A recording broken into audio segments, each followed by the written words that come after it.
they'll come to your family member's funeral just to stay in your good graces to get what they need. I grew up in an environment where you walk out of the house, you got like 20, 30 guys on the corner. You look to the left, there's a liquor store. And they saw me playing outside, they just probably look at me and be like, hey, that kid ain't gonna make it far. But it's about beating the odds, and I feel like I beat the odds. Nah, for sure. You definitely beat the odds, bro. When you look back at your NFL career, what moment felt unreal? I'm gonna say the first time we went to the playoffs, because the game was on the line. We were losing, not many seconds on the clock. If I didn't catch that ball, then we would have went home. We're about to do like 300 million in sales this year. How do you want your fans to remember Vernon Davis, man? Remember me as someone who never gave up. He's one of the most inspiring individuals to ever walk Earth. Y'all family, what's happening? What's up? What's up? What's up? Welcome to another episode of the Living Proof Podcast, where testimonies meet transformation, right? So listen, y'all know what today is, man. Y'all know when y'all see this face, it's about bringing somebody that is living proof, that probably been through the place or been at where you're at, right? Today I got a legend, man. I'm talking about a Maryland legend, a DMV household name, somebody who put up real numbers, Super Bowl champion. Today I got my brother Vernon Davis in the building. Vernon, what's up, baby? I appreciate it. What's up with you? How we feeling today, man? Good, man. Can't complain. I always start off asking, how you feel 10 at this phase of your life? You know what, man? It's been a journey. I can't lie. It's been a journey, but it's been a good one. You know, unexpected. And I feel like if your life isn't unexpected, then you're not living the right life. I like that, man. So 1 through 10, where you at? 100? 200, 300. I see the teeth shining. I see the teeth shining. Oh man, no, I'm up there. I'm up there. I'm not where I want to be, but I know, you know, if I keep pressing and keep the pressure going, I'll be where I need to be. You gonna get there. That's what's up, man. So DC native, bro. Born and raised, man. We gotta talk about that journey, man. Like, what was that like growing up in the city, in the district? What area was it? Was it good part? Was it the bad part? What's up, man? It was. I think in the city there ain't no good part, man. It's all bad. Yeah, you know what I mean. It's all bad. And you know, when I was growing up, I was born in '84, so growing up in the '90s and things of that nature, it was tough, man. It was tough. I grew up in an environment where you walk out of the house, you got like 20, 30 guys on the corner. You look to the left, there's a liquor store. So that culture that was created, it was only, you know, you could only go one way, really. If someone was riding down the street and they saw me playing outside, they'd probably look at me and be like, hey, that kid ain't gonna make it far. Feel bad for him. But it's about beating the odds, and I feel like I beat the odds. Nah, for sure. You definitely beat the odds, bro. Yeah. And, you know, I don't know, how did you stay on that straight and narrow, bro? You go outside, it's 30 dudes. I'm influenced to sell drugs. I'm influenced to hit the bar and drink and hang out with y'all, shoot craps. Yeah. How'd you stay on that straight and narrow? Was there a positive figure? Yeah, I think the only positive figure I had was my grandparents. You know, my grandparents were always there, and I feel like just having wisdom at a young age is from going to church. Okay. You know, and sitting outside with the oldest guy on the block that was in his 60s and 70s, just taking in that wisdom. That's something I did as a kid, and I don't know why I did it, but I did it. And then I had, you know, even though the guys on the block were selling drugs, they always told me to go home. Okay. Whenever I stood on the corner, I go home. They saw something in me. Okay. They knew how, every time they saw me, I always had a football or basketball in my hand. So they didn't really, they didn't influence me to do what they were doing. Oh, man, you really had real OGs, bro. They sucked me in. They was like, listen, youngin', I need you to run this for me. And me, I'm like, listen, I got me a couple dollars. I can't ask grandma, you know what I mean? She worked for the white people. She a maid. She ain't have it. So they sucked me right in at a young age. I was like, what you need me to do? I'll make that quick 50, 20. Yeah. You know what I mean? $20. But that's what's up. So grandparents, man. What was your parents like, man? My mother wasn't around. She always struggled with drugs. And during that time, it was crack. The crack epidemic was huge. And like you said, your grandmother was, I think your mother was working. She was a maid. My grandmother, yeah. My grandmother did the same thing. Okay. Yeah, working in the big houses in Bethesda and Yep. Chevy Chase. So, yeah, but my mother just wasn't around as much, and my dad always lived around the corner from me. So I would see him every time I was walking to school or just outside in general. Dang, bro, we got more in common than I thought, man. Mom on drugs. My mom was on drugs. She actually skated and dipped to New York on me and just left me with my aunt. That was it. And she was on drugs, but she was a functioning addict at least. Wow. She could fill out the Section 8 paperwork and all that, but Dang, bro. So growing up, who got you into football, bro? When was the first time you picked it up? You know what? I ain't really play football. Nah? Nah. You was playing I basketball? play basketball. Oh, yeah? Yeah, I played basketball. And then I went to Dunbar. Okay. And I walked in. I realized that they had their favorites. So I'm like, you know what? Maybe I should walk into the football department. And there I was standing in front of Craig Jeffries, who was the head football coach. And I told him, I said, I want to try for the team. He said, what position you want to play? I said, anything that has to do with scoring touchdowns. And so he put me at tight end. And then from there, the rest was history. Vernon, you telling me you ain't played football till Dunbar High School? I tried to play football, but it didn't work for me. I felt like I was claustrophobic as a kid. I just didn't want to wear the helmets. I didn't want to do. I felt like football wasn't for me. I don't know what it was, but it just didn't feel right. So basketball was something I always did. I would like sneak out of the house when I was in 5th and 6th grade and go to the basketball court and just work on my game. So you was like, I got hoop dreams. Hoop dreams.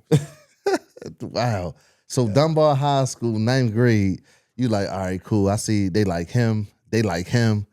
They ain't looking at me to play basketball. Right. But somehow, some reason basketball kept calling me. So I did end up playing. And I played played 10th grade, 11th, and 12th grade year. Ended up playing. Yeah. So you picked up football and you just fell in love with it instantly, high school. Yep. I took that serious, but basketball was just kind of one of those things I was doing. Okay. And I just did both.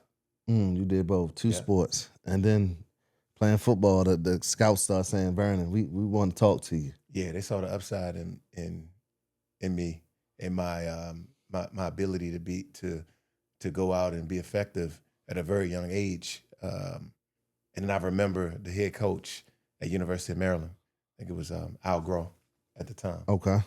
And he kept telling me, he's like, you're going to be a first-round draft pick. I didn't know what he was talking about. This while you was in high school? In high school. I was just shaking my head. I was like, okay, I hear you. I hear you. You know, that's the plan is to make it far, you know, as far as sports go. But, you know, I hear you.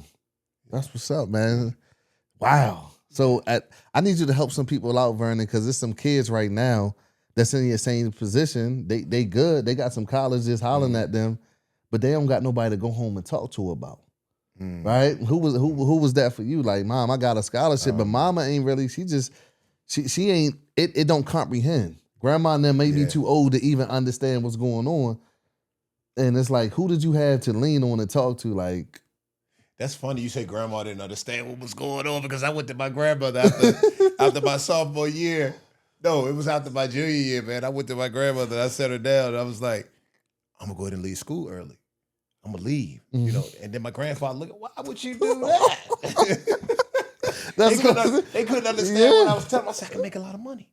I can get y'all out of this house. I can make a lot of money. They was like, they just looking at me crazy. They thought you was crazy, go back to school. But and I'm gonna go back to what you said. Who did I have to talk to? I didn't have nobody to talk to. I just had one goal. My goal was to make it from out of the environment that I was in, change the dynamic of my family, and put money in my pocket, put money in my grandmother's pocket, and just change life in general. And I wasn't gonna let nothing stop me from getting it. So I didn't really need nobody to talk to because I knew what I was gonna do. I felt like I knew.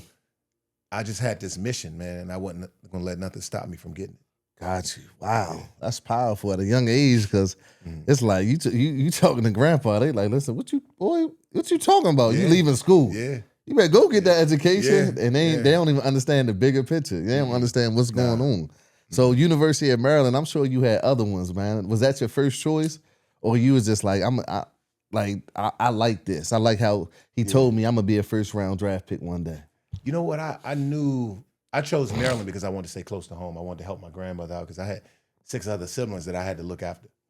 So I needed to be there in case anything went wrong. Whenever they get out of line, my grandma would always call me, and I would just come in and straighten them out. Okay. You know what I mean? So okay, you got them in line. So you the oldest of how many?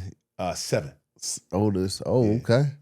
Yeah, so you had to come in and get them right. Had to come in and get them right. I don't know. My brother Vontae, who played 10 years in the NFL, he was behind me. He ended up going to University of Illinois. He's no longer with us. He passed away 2 years ago, unfortunately. Yeah, my condolences too. Yeah, no, I appreciate that. but yeah, it was great having him come up behind me as well. So Right. So now coming to the campus, I'm staying home. I gotta get my siblings together. If grandma called me, you know what I mean? I'm playing football, man. How was that journey, bro? When did you see like? And I know that the coach said you're gonna be a first round draft pick, but those are just words. right. When did you see it? Like, all right, this is really about to be my reality. I saw it my sophomore year. Sophomore year. Yeah, I saw it. Once I got out there and I started making plays, I was like, oh, this is easy. Oh, it was easy to you. Yeah, I was like, this is easy. I said I can take this and run with it. Okay. And then junior year, the rest I was just doing what I wanted to do. I was a man amongst boys. You was just a man. You was just like, yo, I'm having my way out here. Y'all not messing with me. I'm bigger, faster, stronger. It's whatever. Yeah, Calvin Johnson over in Georgia, and I was just following. I was just trying to keep up with him. You know, his numbers, our numbers were close at the time we came out. I can't remember if we came out the same year or if I came out before him, but we were like neck to neck when it comes to numbers and things of that nature. But yeah, that was the year. Bro, I don't know what you was eating, what you was lifting, bro, but I seen one clip. You had like 3-4 dudes on you just scratch. What was you doing in there, bro? Was you going ham in the gym, bro? You had anger problems in the weight room? Man, I was when it came to the weight room, I wasn't shy. I wouldn't shy away from any weights. I was like, yo, you caught the drink one time and was just dragging him. Like, I said, yo, this dude strong as an ox, man. I had to get strong, man. I had to get strong because I knew if I was strong, I was fast, I was explosive. I had all these different tangibles. I could take that and become really dominant. So I just did everything. I did everything that I had to do to be the best version of myself. That's what's up, man. Yeah. But this was self-determination. Nobody was on you like, Vernon, you got to eat this. You got to do. You would just already know. I got a plan. I got a goal. I'm the oldest of 7. I got to get them. I got to be a role model to them. Grandma, I got you. That was just your why, and you never lost sight of that. All of the pain and the things that I saw, the experiences that I had from watching my mother walk up and down the street, strung out on drugs, my father not being there, my grandparents raising us, not having money. Being that kid, and you can imagine going to school, wanting fresh pair of J's, but you can't get them for sure. Your grandmother's not gonna buy them for you; she can't afford it. So, just all those different things, man, just lined up, and it created a fire. It produced a fire inside of me that no one could put out. That's super dope. I want to rewind it for a minute because I want, like, how did that feel? Pops around the corner. Mom on drugs. What was that feeling though? Was that abandonment? Was that you don't care about me? Like for me, when I look at it, and now I'm 34 years old, I'm dealing with it now. Like, damn, I do got abandonment issues. Yeah. You know what I'm saying? This is showing up in my relationship. Like, dang, I'm all right, cool. I got some self-work to do. Right? This is showing up later. I felt abandoned. So now my defense mechanism is not to get too attached to a person. But how does that happen in a relationship? And now a woman can see it like, oh yeah, this is that boy in you. You feel me? How did that make you feel? Man, that made me feel, I felt betrayed. I felt let down. I felt like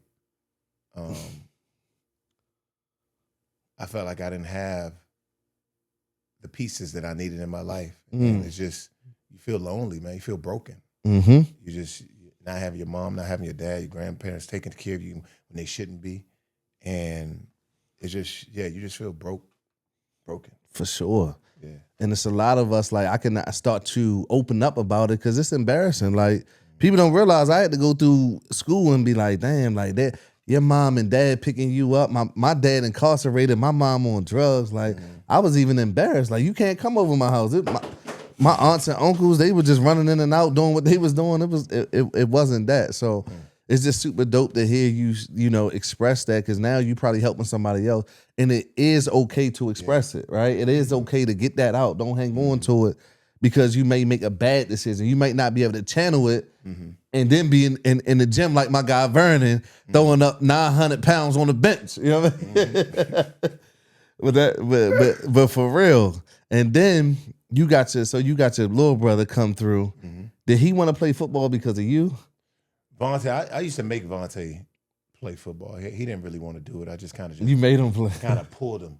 I kind of pulled his hand and forced him to do it. And I guess from him standing there when I got drafted and witnessing all that day, that moment, it kind of, it got him going. Got him going. It got him going right there. What's the age difference? 4. 4. Okay. And then I have another brother behind him that's 4 years younger than him. Michael, he's probably the best athlete in the family. Oh, yeah? Oh, man, he was the best. But in San Francisco, what happened was I got a call saying, my grandmother was calling me saying, they got Michael. I was like, who got Michael? Huh? The police. Early on, it was a reporter. It was news that came out saying there was a kid going around hitting people in the back of the head with a sledgehammer. Turned out it was my brother. So then a guy that was visiting from Denver was killed, and they linked it to my brother as well. It turned out that he has paranoid schizophrenia. So he's been in a mental institution for years, man, probably the last 14, 15 years. Wow. Yeah. Wow. That's the athlete in the family. I always tell people in the family. The best people that play in the league, man, there's some dudes walking around on the street that just ain't had a shot for whatever the case may be. And I'm actually, sorry to hear that. Good God Almighty. Yeah. Wow. So standing there, dominating at Maryland, going to the league, draft day. Who there with you, Vernon? My grandmother was there on draft day. My grandmother was there. Okay. My grandfather. I took my aunt. I took my dad. My pops was there. Your pops was there? Yeah, Okay. he was there. I brought him. And hold on, before you get to that, was he over like, that's my boy right there? Or was he chilling like? He was just in joy. He was just like, very like, just proud. It was a proud moment for him. Okay. Even though we didn't spend a great deal of time together, I would always see him, I would see him, but we didn't spend a lot of time together. How do you overcome that? Bro, I don't spend a lot of time with you. You live around the corner. Sometimes you maybe have felt like you wasn't the father that I needed, but you still invite him to one of the biggest days of your life. It was important for me to have him there. I wanted people that I cared about, people that I loved, to witness this moment that was going to be historic. Getting drafted as a 6th pick in the first round. That doesn't happen. You don't wake up and find that. That's like once in a lifetime opportunity. So I wanted him to witness that. He was there. My kid's mom was there, Janelle, and Bonte was there. 6th pick. You ain't had to wait long, man. God damn. No, I had to wait long. I was off the board. I got off the board quick. You ain't had to wait long. They called your name, man. That's how it was supposed to be. And the 6th pick of the draft. Vernon Davis. Good God Almighty. Yeah. What was that thing that went through your head when that, like, you knew you was going, right? It was inevitable. I done worked out. I done put the work in. They talking about me. I'm on ESPN. They got me projected high. I know I'm going, but I'm still antsy. Like, what was that, man? I need you to walk me through that day. Like, who am I going to? Yeah, I'm sitting at the table. They had this round table. They had this old school phone, the one that you like ring and take your fingers. Remember that old school? So I'm sitting there and I'm just like sitting there just waiting, man. Just the anticipation of who's going to take me. I'm thinking the Jets going to take me because I had a meeting with them and they were talking to me like I was coming in to save the day for them. We would look at we watched game film. We just did all kinds of things, spent a great deal of time together. They were up, number 4. They didn't take me. They ended up taking the Brickashaw Ferguson, the offensive lineman from UVA. And so now you got the 5th pick and the 6th pick. 6, ended up getting a call. I'm sitting at the table. I pick up the phone. Norv Turner is on the phone. He was like, Norv Turner because he was with the Redskins, Washington Commanders at the time. And back in the day he was. But he get on, he's like, Vernon, welcome on board. He said something like that. And I just started crying. I looked at my grandparents. I hugged them. I hugged everybody. I was crying, man. Tears of joy. Just all the stuff that I went through that I just talked about. Growing up on Emerson Street, going to Dunbar, and not having my parents around. Just all those tears coming out. I made it, but I still got work to do. Yeah, still got work to do. Yeah, that's huge, right? Because some people think just because I got my name off the board or they call my name, I made it. Nah, that's when the work begins. Yeah, you got access now. Yeah, to do what you need to do. but like really, you haven't made it, right? It's a battle every day. And I'm sure when you got to that locker room, hey, bro, we on the same team, but bro, I got to feed my fam. You got to feed yours. How was that battle, bro? In the NFL, because a lot of people don't. Yeah, they got hard knocks and all that, but bro, I know y'all in there. Like, yeah, I got to beat him out. You know what? I had this demeanor with me where I didn't let anybody grab my jersey, anybody that touched me. I just like, get off me, don't touch me. This is my jersey. This jersey belonged to me.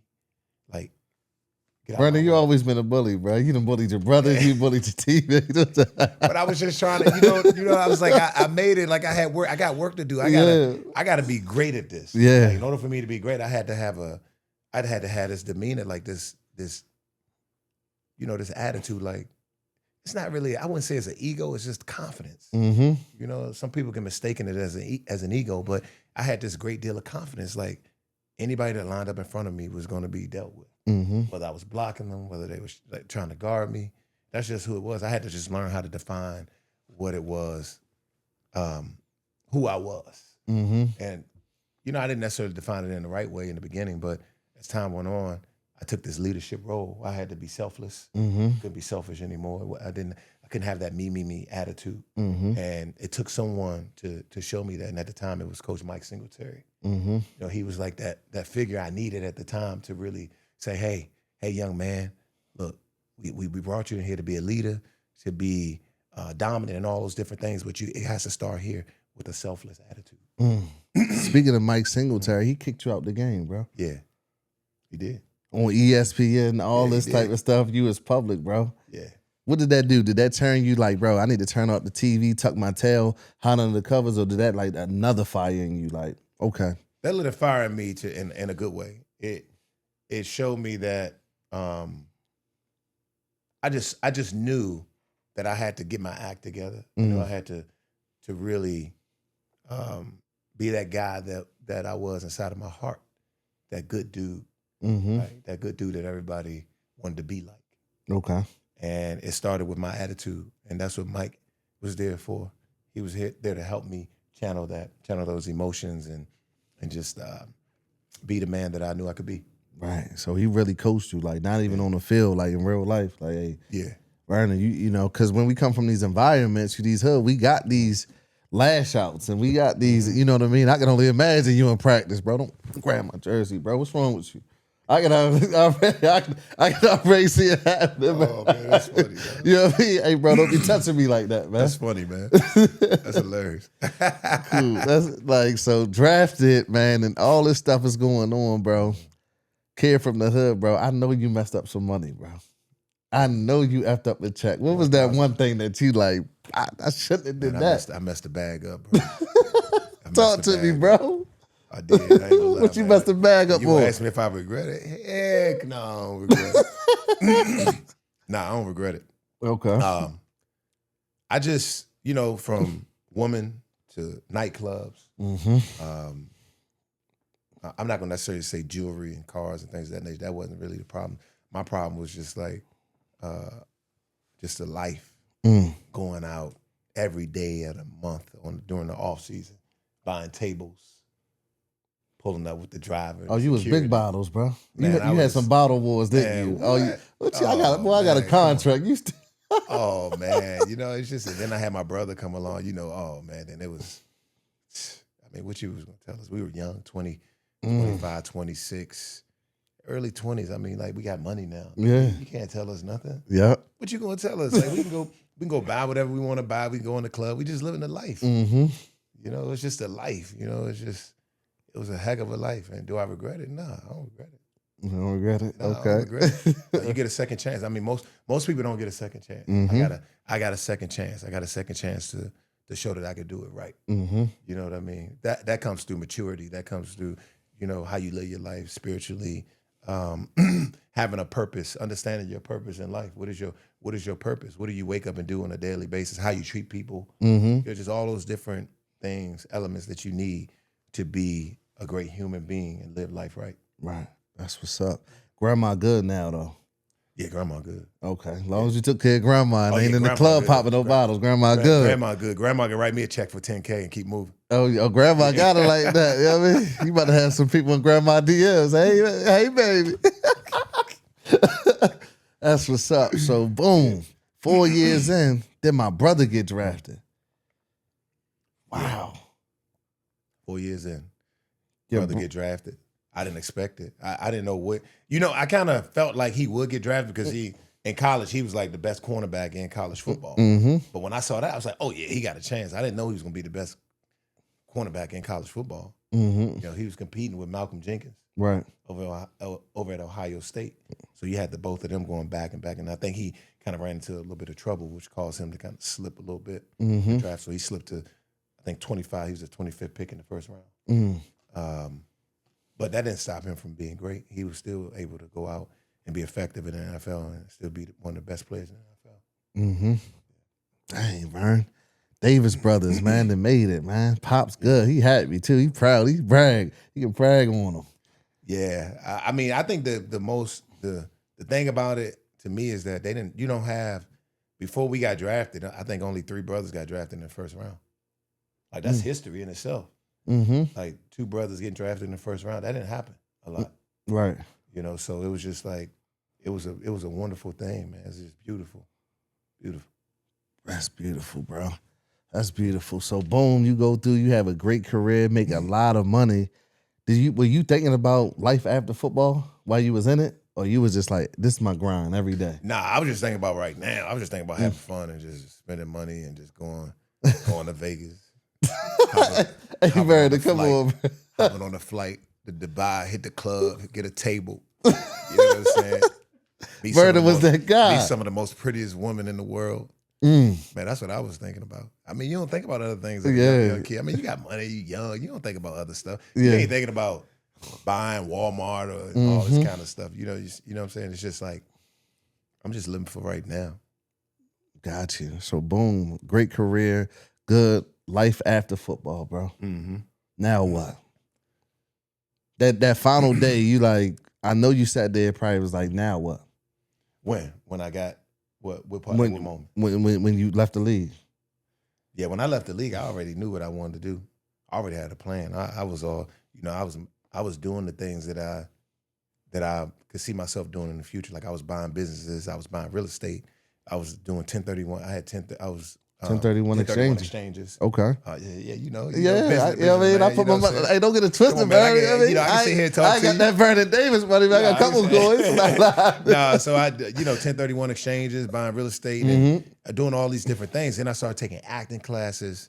Who put you on game to that though? That real estate, the old heads in the league, or you just some financial advisors start coming around? I had a run in with some people that they weren't good people. They were just coming in to just try to take my money. They weren't good people. They were supposed to be managers and this and that, but it didn't turn out that way. But I saw it. I caught on to it, and then I said, you know what? Let me do this. I said, I'm gonna hire a business attorney. I hired a business attorney for a year. Brought him in, learned from him. Then I had my buddy that I went to college with, learn from him. Brought him in. So I got art of the business attorney after like a year and a half. Then I brought him and my buddy, and I started doing everything together. We opened up an art gallery in San Jose, California. Okay. Where we gave back to the community. We had young men and women come in and showcase their artwork. And half of the proceeds would go back to the Vernon Davis Foundation, and the other half would go back to them. And then we started like doing different things, like the real estate and all. We just learned a lot. And from there, that's when I was able to like just go, and just build on that. I bought 4 to 5 Jamba Juices, became a franchisee, and then just kept building.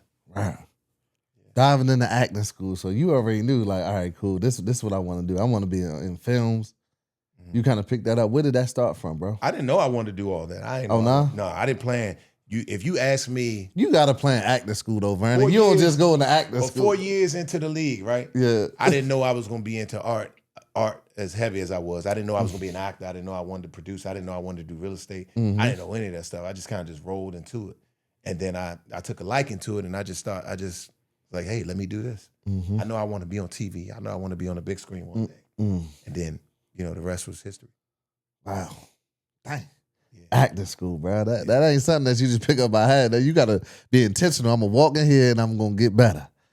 And get better and get better. So now we got real estate.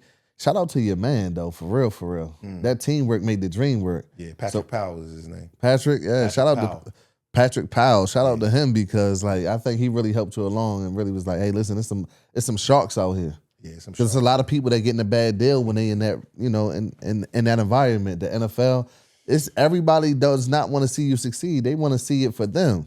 Man, what? Man, you got people. I done dealt with people, man. And people will come to your funeral. They'll come to your family member's funeral just to stay in the loop with you. Just to stay in your good graces to get what they need from you. You know what I mean? I met people like that. I done been cross paths with people, all kinds of people, man. It's just, but hey, man, you live and you learn, and you learn from it. You grow. Yeah. It's crazy because as much good as you put out, right? They always try to tear people down. That's the sad part about life. Oh yeah. No matter how, when you on that mountain to the mountaintop, everybody rocking with you, but as soon as you get there, they want to tear you down, bro. You know what I mean? And I'm glad this was dismissed on your behalf and was, made clear. But you know what I mean? TMZ was reporting all this stuff that you had this assaulting this and assaulting that, bro. You know what I mean? Yeah. I want to, I really want you to help people learn, what did you understand from that chapter of all these allegations about you, and assaulting a woman and all that stuff. What you learn about that, bro? Man, that was, it's sad, man, but I'm going to tell you about this time happened. So my brother died. My brother died, and then a month later, my sister died, 28. My brother was 35. My sister was 28. My sister died from a heroin overdose. So can you imagine? So what I had to do, man, I had to, this is probably the toughest moment of my life. I had to bury my brother, I had to pick out the casket, had to do all these things I'd never done before. I had to go to his house 3 days after he died, walk this house that I was familiar with, pull out his clothes, ship them, do all these different things. Then I had to turn around and do the same thing for my sister. Man, let me tell you, I was at a point where I was so vulnerable. I'm out, I'm hanging out just to get rid of, different things. But prior to that, I met somebody that I didn't think I was going to deal with, but I was forced to deal with this girl. And I was forced to deal with this girl because I needed somebody. I couldn't stay in the house by myself. I would get scared. I would start getting paranoid. I would have anxiety. It was just, there was a lot of fear. I just dealt with the worst thing in my life. So she was there. She was like that. She was just like everything, that pillar that I needed to escape from that house that I was in. And she caught me at a time where I was just super vulnerable. I didn't see a lot of the issues she had going on. I didn't see any of that. I didn't see nothing. I couldn't see it. I was oblivious. And when you're going through grief and you're going through the toughest time of your life, you can't see a lot of things. So she caught me during that time. And if I was myself, I would have saw it. If I was who I normally was, discernment, wisdom, all those different things that I have, I would have caught it, but I couldn't. Couldn't catch it because you was in the days you was going through. You was distracted. I couldn't imagine little bro and then little sister. Bro, I know it was some days, Vernon, where you was like, I don't even know how I'm gonna get out of bed today. Yeah. I don't even, it might have been some days you collapsed on that floor. I don't even know how I'm about to get up. Yeah, it was. It was tough, man. But to go back to the whole assault thing, man, it's just, and I'm glad we're talking about it because we got to be careful out here, man. We got to pay attention. If the signs are there, then you got to get out of the way. For sure, but Vernon, I need you to help some people though. What kind of signs are we talking about? Signs is like little things, people's character, right? A lot of times people can have they can have records, they can have arrest records, they can have different things, they can have different issues. Like when you meet somebody, you get to know them, they tell you their life story, right? You know the difference between when something's right and when something's wrong. You look at their past, you look at their history, you look at where they are now. If eventually those same characteristics come out, of where they used to be, then you got to pack your bag and go. Mm-hmm. I saw those signs, and I didn't get out of the way. Didn't get out the way. But it's just crazy that somebody can make up all these allegations about you, and it hits the media, it hits the news. Now people who don't even know you assuming things about you. Mm-hmm. That's not who I am. That's not my character. Right. You know, I don't abuse people. I don't abuse women. I don't do things. I try to live life the right way, man. I respect people. I don't do things that I shouldn't do. I feel like I'm one of the greatest humans somebody could ever meet. Mm-hmm. You know, I'm a giver. I love. I come from love. So for someone to try to attack me like that, it's just very upsetting.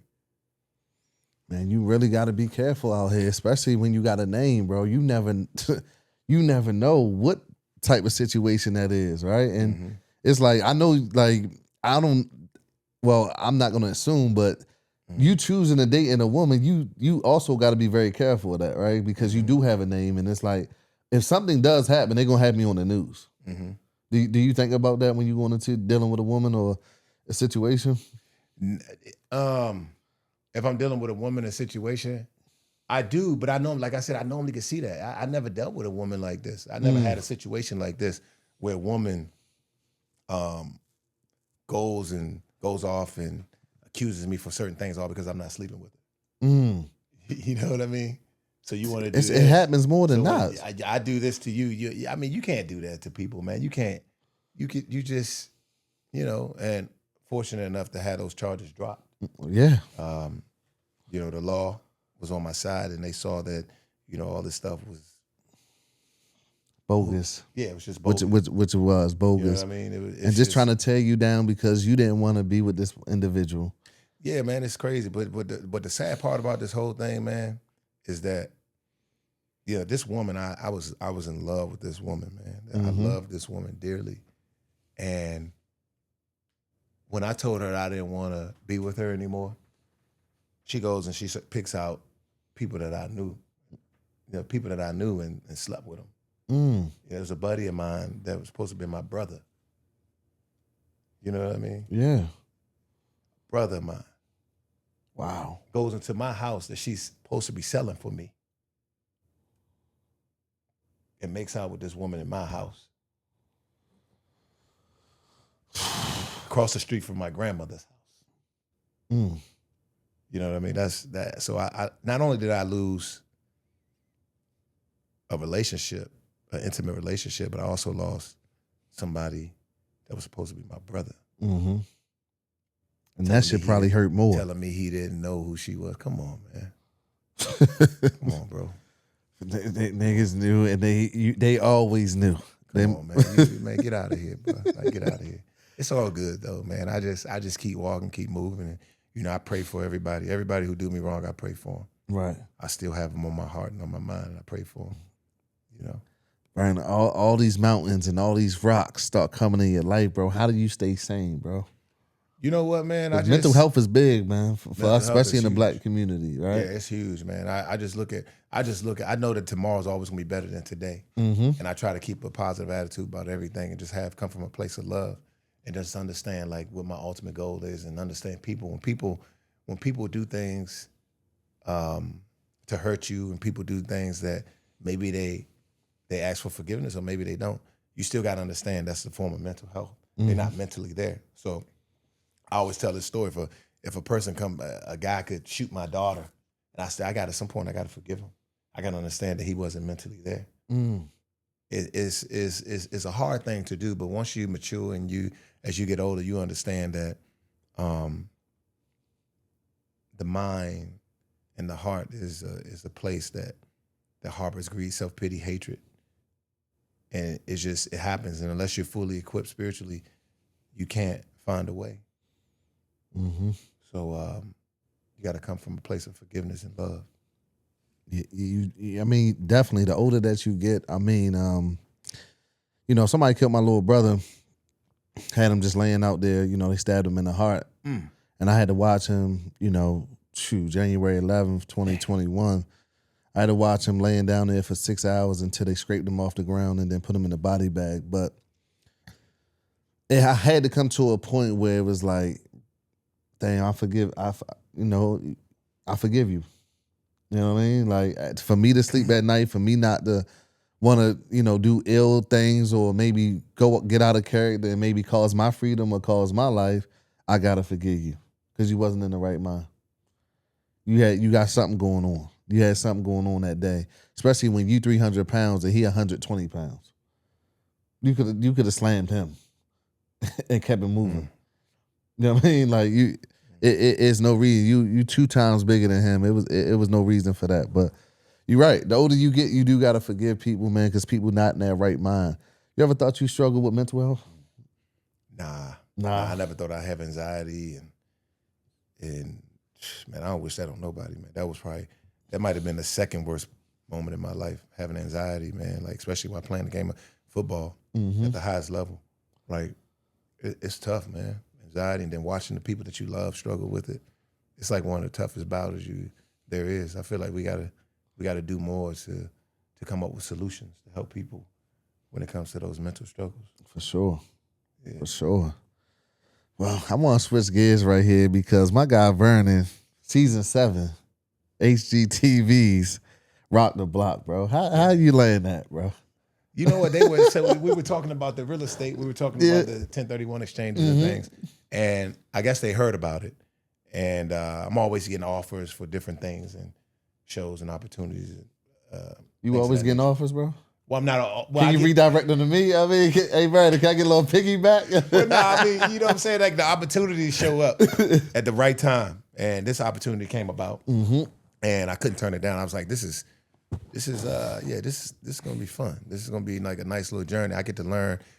Not only do I get a chance to do something that I enjoy doing, but I get to learn more. And I did. I learned how to do certain things, and I went back home and started working on my own house. So it was cool. It was a cool show. Great opportunity for me. Great opportunity. What were you doing on that show? I was doing everything. We was building houses. We were renovating and designing. So we knocking out walls and creating creating walls and just building, cutting wood, just all kinds of things you could think of when it comes to renovation and design. We were doing it. That's what's up, man. And it's crazy. So many people. Because I look at it and you say you love art and you love real estate. Do you look at it like this is my art? Yeah, it's art. That's all it is. You creating just like you painting. Like I went to school for fine art, so I spent some of my time painting, and like it's the same kind of. It gives you the same feeling, the same feeling. All of that stuff fits in the same. So I created I never knew my life would go in this order. I even created a album. I created a rap album. Okay. I started rapping, making music back during COVID. Came out with an album called Showtime. Came out with that. What else? From painting to just acting, all those things fit in the same box. You feel the same. It's the same joy. Okay.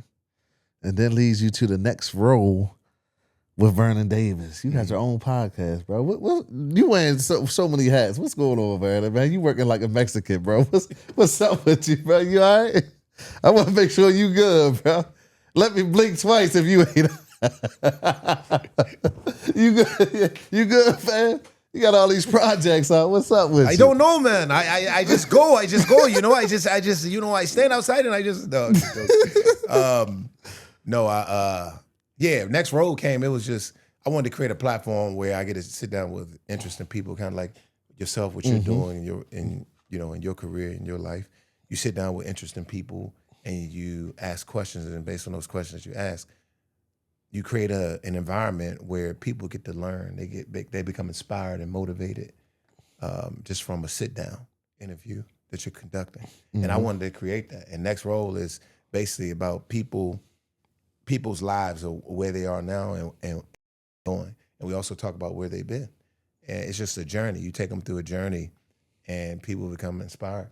That's what I wanted to create. And Next Role was kind of interesting because it's my life. Like I'm on movie sets. You know, I'm acting and producing. So Next Role kind of fit the genre. So what type of people are you looking for? I'm looking for What's people, the credentials?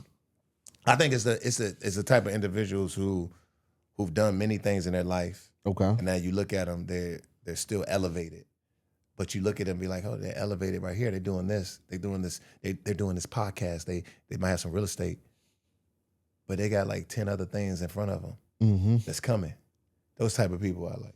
That's what's up. Everybody's not like that, man. It's I think people see people like people might look at you and be like, okay, he's doing what he's doing. He makes it look easy. Yeah, he makes it look easy, but it's not. Not at all. Everybody's not like that. It you ain't. You had to grind to get to where you are. Grind, grit, you had to, scratch, crawl. Exactly. You know what I mean? Pick myself up, got knocked down, landed on my back. I seen up, I got back up. Man, I got family members doing the same thing they've been doing since they were born. They doing that same one thing. And people, and I gotta do what we gotta do, right? And right now, I want to apologize to anybody who thinks that it's easy, or if I make it look easy, because this shit is not easy.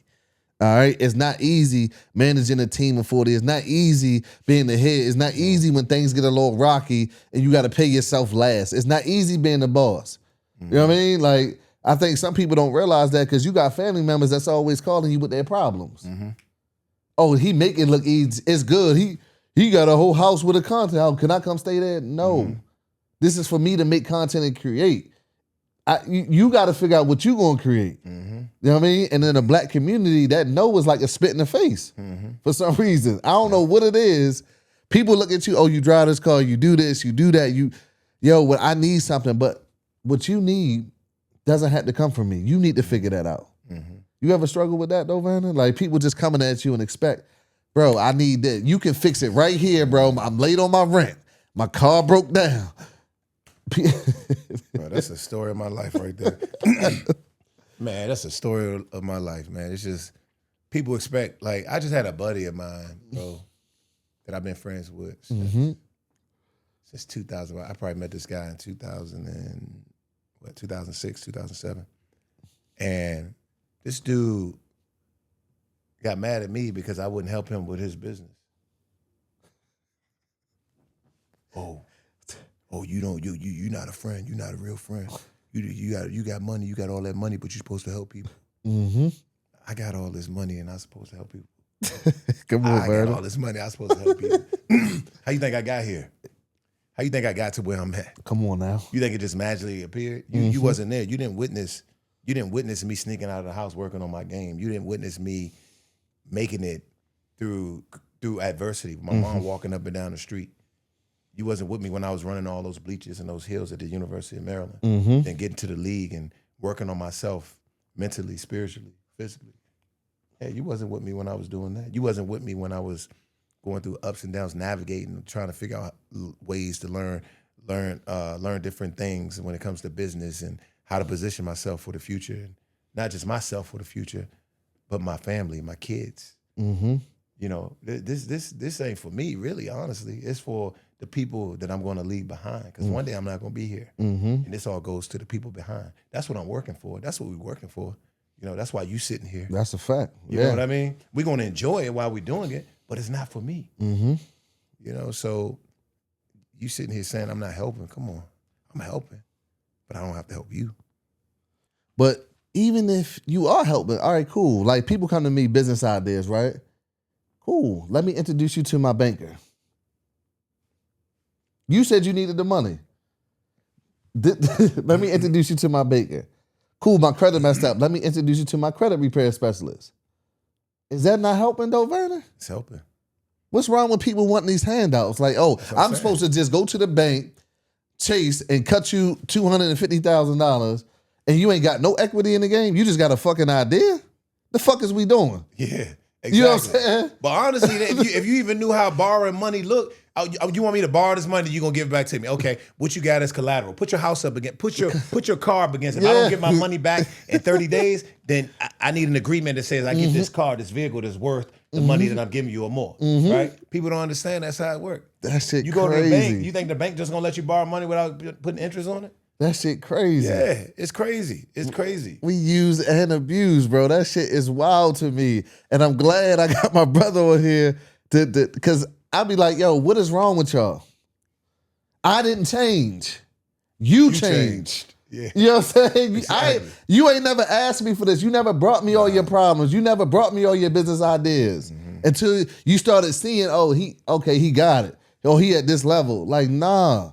I never changed. You changed, and you need to correct yourself, and you need to figure this shit out, and you need to put that grit in that grind because you got the same 24 hours I do. So don't be mad at me because I don't want to just cut you a check. Don't be mad at me because I don't want to just bring 100%. Well, you're 1% that I did, but you want me to put up all the capital. Mm-hmm. You gonna win when I win, but are you gonna lose when I lose? Mm-hmm. If I lose this money, you willing to lose that too. Put that house up. You feel? If you need help, who gonna be there to give you the help that you need? Come on, you can't just go. If you didn't have $1 to your name, you gonna go around trying to ask people for money. They're not gonna give you nothing. Come on, man. They're not gonna give you. You said who? I played a whole. When I was playing Pop One, not Pop One. I played at McFarland Middle School. Okay. I played that whole season with tennis shoes, Kevin Garnett, black and white Kevin Garnett tennis shoes, all because nobody gave me anything nobody gave me money to buy a pair of cleats. And I wasn't going to ask my grandmother because I don't ask people for nothing. Mm-hmm. I'd rather play in these tennis shoes and just figure it out. Mm-hmm. Because I'm not asking nobody. I'm not doing that because I'm gonna get it. I'm gonna work for it. I'm gonna figure it out. Mm-hmm. If I can't get it now, I'm gonna get it tomorrow. Mm-hmm. I'm gonna figure it out. If I gotta go sell candy or go shovel some snow, I'm gonna figure it out. I'm gonna get there. But I'm gonna work for it. Yeah. He said, listen, who gonna help you out? I think Keith Sweat said it the best. Nobody, baby. For real. You know what I mean? Looking back at it, man, all these accomplishments, everything that you're doing, and I'm super proud of you, bro, because you was able to shift sight. That's the most, talking to you, you was able to shift focus. All right, cool, I played in the league, but then I shifted. Real estate, art, acting, you know what I mean? Media, that's what I'm proud of because I get a lot of people, they come to me and I help a lot of people build a delivery company, but when they come to me, it's like, bro, it's kind of already you want me to save you now. You should have came to me when you was already here. It would have been a lot easier. You know what I mean? I can't save you now. Like, you just spent all the bread. The repos is coming. Yep. You know what I'm saying? Like, I don't know what to tell you. I get a lot of people coming in from the league, yo, bro, teach me how to get this money in the delivery space. But it's like, I can't, bro. It's too late. So that I just want to give you your praise and say I'm proud of you for not being another brother statistic of saying 80% of people who play in this game go broke. You know what I mean? Your teeth looking good. You still got the smile. They can put you on TV. Like crispy you know what I'm saying? You know what I'm saying? But looking back at it, bro, when you look back at your NFL career, what moment felt unreal? That's a good question. I'm gonna say the moment where, I'm gonna say the first time we went to the playoffs when I was able to hit that. I had that game-winning catch, what they call the catch three, and that went down in San Francisco 49ers history book because the game was on the line. We were losing, and there was not many seconds on the clock, and if I didn't catch that ball, then we would have went home. Mm-hmm. That was unreal moment for me. That was unreal. When you got by yourself, you was just like, I don't know about you, bro. When I do something, when I get by myself, I'll be like, yeah. You talk, you know what I mean? You talk. I was looking in the mirror. I was like, yeah, boy.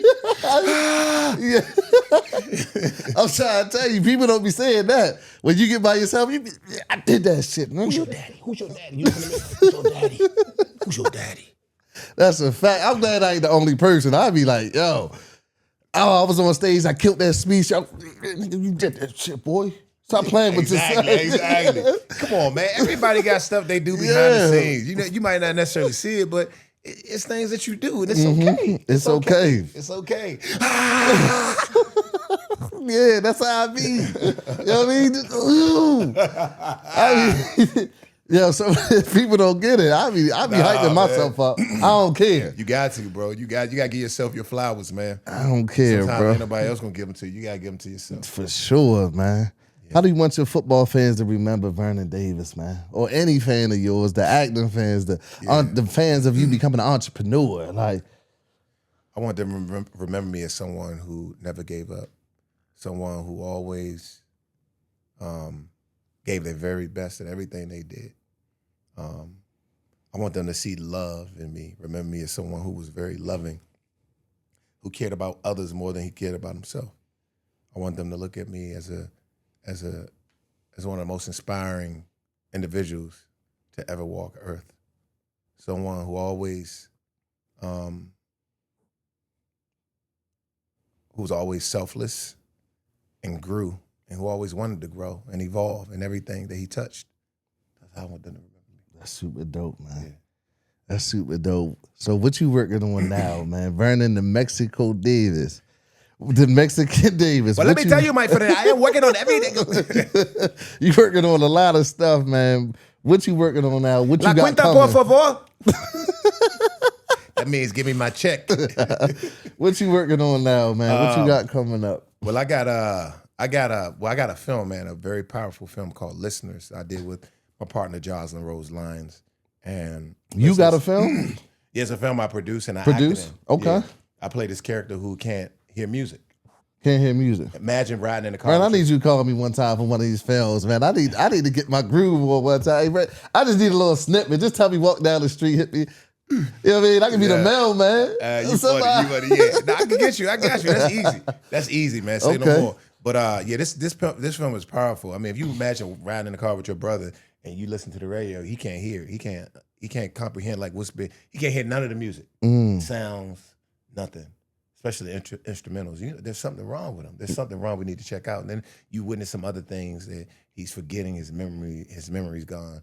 That is this character. That's the character that I play along with Blair Underwood. Okay. We're going to Academy Awards with that. There's a Jocelyn's been she's up for an award, and they want her involved in this piece. It's a mental health awareness. It's a mental health awareness program that they have. Okay. And we'll be showcasing our film there. That's going to be pretty dope. powerful. That's dope. Got that. What's the name of the film? It's called Listeners. Listeners. Yeah. Okay. Also got a film called Silk that I co-wrote. Okay. It was an idea that came to me when I was just walking down the street. I had this idea hit my mind. I went to go write it, and then I passed it along to a friend of mine, and I passed it along to another person. Okay. And we all took a chance on writing this script. Okay. And now it's in post-production, so we're working on the edits and that sound design, editing. And a bunch of other stuff. I got a bunch of businesses that I've invested in. It's casual, bro. Yeah. I got a bunch of other business. What you got? I got a man? restaurant called Scola Pasta. You got to check out. Scola Pasta. Quick service pasta. Where's it at? Comes out of a machine. We have one in Tyson's Corner, one in Navy Yard. Okay. Over by in National Park. Okay. Over by across from National Stadium, and then we have one in Boston Quarters, the mall right there in Boston, Virginia. Okay. Yeah. And what's special about it? You said it got small. It's quick service pasta. Okay. Comes out on demand. If you can imagine, like think of a Chipotle and businesses like that. It just comes out fast. It's very delicious. We have cacio pepe. Bolognese. You name it. Yeah. Making me hungry, bro. Why you ain't bring me nothing? Man, I should have brought some. My fault. Dang, bro. I would have had a little small plate. My fault, man. And I got this product, man, called Lumen. It's a clear protein. Then we got sparkling protein. I'm telling you, it's a new thing. We don't see a lot of it, but it's so good, man. I drink it like it's water. It's so good. 16 grams of protein. You drink it like it's water. I drink it like it's water. We about to go nationwide. So no nasty taste or anything. No nasty I taste. need that, bro, because I can't do the protein. Man, I'll be in there like that. Man, we gotta send you some of that Lumen. As soon as I start, I'll be like, yeah, bro, I'm gonna get bulky this right on here, I need that. I'm telling you, when you taste it, like it blows me away. I'm big on like the taste of protein too. I don't do a lot of protein, but this right here, I drink it religiously, man. Like I invested in it. It came from my brothers over at Pathwater. I don't know if you're familiar with Pathwater. Pathwater is aluminum bottled water. Okay. When I first started out, the valuation was like 15, 20 million. Now we're about to do like 300 million in sales this year. Okay. So yeah, I kind of look for unique companies like that, companies that have like a lot of upside potential. I love it. Yeah. Love it. You got a lot of things coming, man. Yeah. How can somebody, you got the podcast coming, how can they tune in and check that out? We're on all platforms. Okay. I did a deal with Westwood One, WWO. Okay. Thank them for doing it. But it's a work in progress, just figuring it out, figuring out the process. The process. How can I create a unique process where people can listen and understand that, hey, this platform is about you. It's about you getting information, gaining information that can help you evolve in life. So they can go. It's on YouTube. We're on Spotify, Apple, all the different platforms. Okay. Next roll. Cool. Man, it was a pleasure chopping it up with my brother Vernon Davis today. Hey, ladies, leave my man Vernon alone, man. Stop acting crazy out here with him. You know what I mean? Oh, man, I could just got one in my DM. Come on, girl. What's wrong with you, girl? Y'all gotta leave my brother alone, man. Come on now. He need, he's good. Loving people, loving on people, putting other people first, man. And I'm loving that you got to showcase that on the Living Proof, my brother. And I'm proud of you. And I want you to continue to grow, continue to do big things, man. Because our black community, we need it, man. Mm-hmm. Where can they tap and where can they find you at, Vernon? Find me at Vernon Davis 85 on Instagram. I'm always on Instagram. I'm on TikTok a little bit. I'm hilarious on TikTok, so be careful. But Instagram, holla at your boy. Holla at your boy. Definitely tap in with my guy Vernon. Y'all, today has been special. I got to chat it up with a Super Bowl legend, man, a DMV legend, a DC legend, man. And the biggest thing is the entrepreneur in him now. So check out his new films, check out his podcast, check out everything he got going on. I'm telling you, will not be disappointed. Again, y'all, I can't wait to see you on the next episode. It's the Living Proof Podcast. I'm out. Let's get it.